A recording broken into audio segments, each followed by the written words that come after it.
Continuity हो, तवी तसलसल हो, तवी वारिस हो कंहिंजा उन 5000 साला तहज़ीब जा। जॾहिं दुनिया कपड़ा पाइण न ॼाणंदी हुई, तॾहिं सिंध सुमेरियन शहनशाहुनि खे कपड़ा सुबण सेखारियो, कपह पोखे लुणण सेखारियो। जॾहिं दुनिया अटो पीअण न ॼाणंदी हुई, तॾहिं चंड हिन सिंध ॾिनो हो।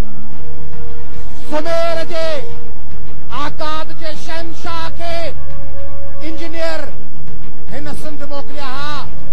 जॾहिं दुनिया 6 महीने साल दरिया जे कप ते या समुंड में चुॿी ॾेई वेंजंदी हुई, तॾहिं हिननि सिंधियुनि जे अबनि ॾाॾनि वटि मुंहनि जे दड़े में पब्लिक तलाव हुआ, भुजियूं हुयूं, घर हुआ, तहज़ीब हुई। यादि रखो सिंधियो, तव्हीं उन सिंध जा अमीन आहियो जंहिंजे नसीर कलोड़े दादूअ जे पहाड़नि में मुग़ल शहनशाहनि जो गोरिला जंग सां मुक़ाबिलो कयो हो। तव्हीं उहे सिंधी आहियो जिन सिंधियुनि आर्यन जे हमले ते संदन सिंधी बादशाह रुद्ररायन जे रूप में आर्यन जो मुक़ाबिलो कयो। जॾहिं 302 क़ब्ल मसीह में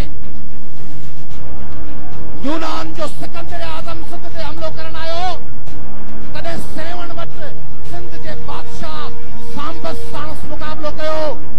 जॾहिं सुल्तान मोहम्मद तग़लक 3 लख फौज वठी 3 लख फौज वठी सुल्तान मोहम्मद तग़लक 500 हाथियुनि जी क़यादत में सिंध ते हमलो कयो, त सिंध जे बादशाह याम बाबी ने 30,000 फौज सां 3 लखनि खे जूता आणी सिंध मां कढी छॾियो।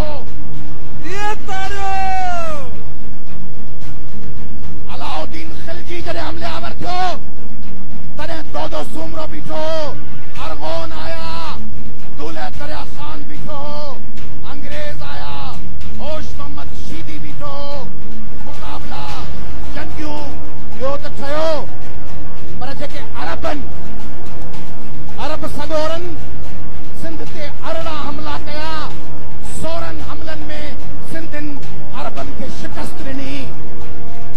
अरब दुनिया जे एशिया जे समूरनि मुल्कनि ते फतह कंदा विया। एशिया जे 2 क़ौमुनि अरबनि खे शिकस्त ॾिनी, हिकिड़ा तुर्क ॿिया सिंधी।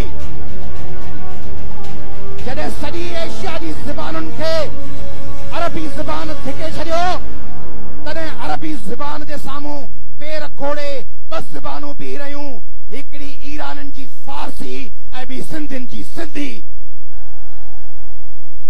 उन क़ौम जी कंटिन्यूटी आहियो, उन जा वारिस आहियो जेके दुनिया जे समूरनि ताक़तुनि सां मुक़ाबिलो कंदा रहिया। अॼु तव्हां रेबीज़ में वरतल, कुते जे चक में खाधल, हेपेटाइटिस में वरतल, HIV में वरतल, न्याणियूं बचड़ा मरन पिया, रोज़गार आई कोन्हे, नौकरियूं विकामनि पयूं। छो त पाण छिड़ विछड़ आहियूं, छो त पाण धार धार आहियूं। अॼु ही इज़हार आहे त सभु सिंधी हिक आहिनि, सभु सिंधी गॾु आहिनि।